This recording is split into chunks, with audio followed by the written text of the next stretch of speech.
আসসালামু আলাইকুম ওয়া রাহমাতুল্লাহি ওয়া বারাকাতুহু। কেমন আছেন সবাই? তো দোয়া করছি আল্লাহর কাছে সবাই ভালো ও সুস্থ থাকুন। আল্লাহ আমাদের সবাইকে যেন হেফাজতে রাখেন, এই দোয়াই সবসময় করি এবং আপনাদের দোয়ায় আমিও ভালো আছি আলহামদুলিল্লাহ। আল্লাহর কাছে শুকরিয়া। তো আজকে আমি আপনাদের সামনে হাজির হয়েছি আতপ চাউল নিয়ে, মানে পিঠা বানিয়ে খাই যে চাউল, একদম চিকন চাউলটা, এটা আমি ধুয়ে রেখেছি। আমি এটা দিয়ে আজকে পোলাও রান্না করব। তো এটা পোলার চাউল না, মানে পিঠার চাউল, আতপ চাউল, এটা দিয়ে আমি আজকে পোলাও রান্না করব। তো এখানে আমি দারচিনি, লবঙ্গ, সাদা এলাচ নিয়েছি আর পেঁয়াজের বেরেস্তা ভেজে রেখেছি।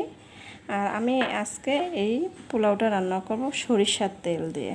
দেখুন, এই সরিষার তেল দিয়ে আমি রান্না করব। তা চলুন পোলাওটা রান্না করা যাক। তো চুলাতে আমি পাতিল বসিয়ে দিলাম, এখন আমি সরিষার তেল দিয়ে দিব। সরিষার তেলের পোলাও এটা রান্না করব আজকে। পোলার চাউলও না, পিঠার চাউল দিয়ে রান্না করব।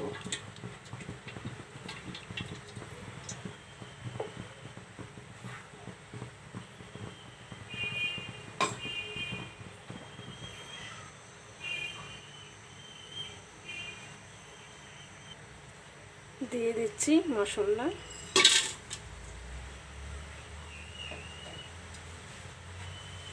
এবং তেজপাতা দিয়ে দিলাম।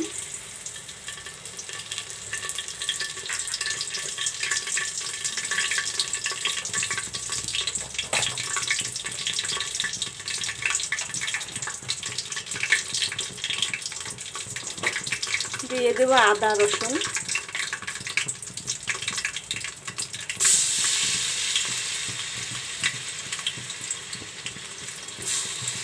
আদা রসুন বাটা দিয়ে দিলাম।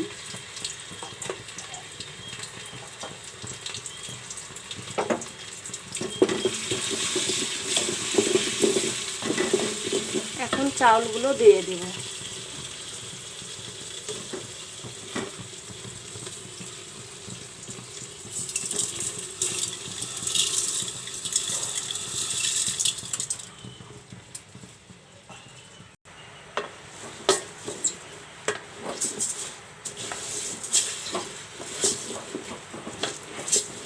এইভাবে চাউলটাকে আমি একটু ঘামিয়ে নেব।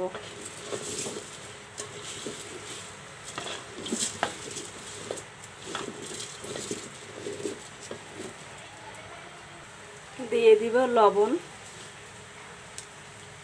পরিমাণ মতো লবণ দিয়ে দিতে হবে।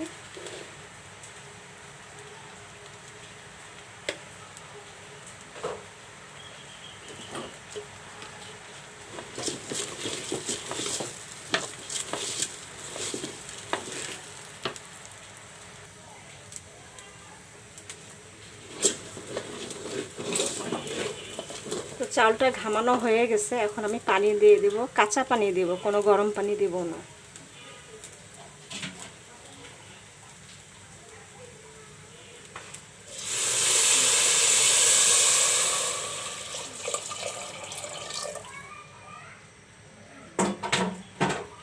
কাঁচা পানি দিলাম, গরম পানি দেইনি।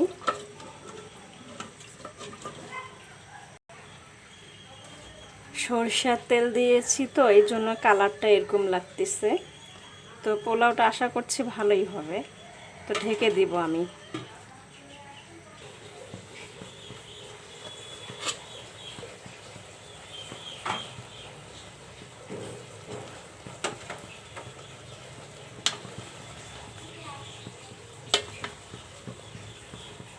এখন আমি একটু ঘি দিয়ে দেব।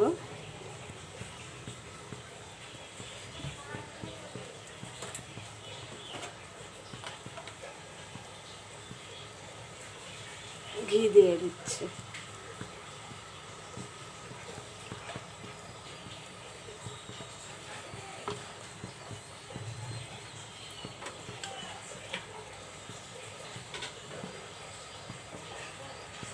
তো পোলাওটা হয়ে গেল, আমি এখন নামিয়ে নেব। তো আতপ চাউলের সরিষার তেল দিয়ে রান্না পোলাও হয়ে গেল। দেখুন একদম ঝরঝরা হয়েছে। কত সুন্দর হয়েছে পোলাওটা, খেতেও মাশাআল্লাহ ভালো লাগবে আশা করছি।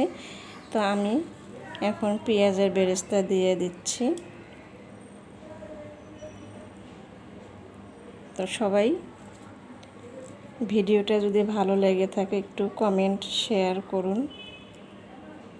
পাশে বেল বাটনটা ক্লিক করুন, সাবস্ক্রাইব করুন।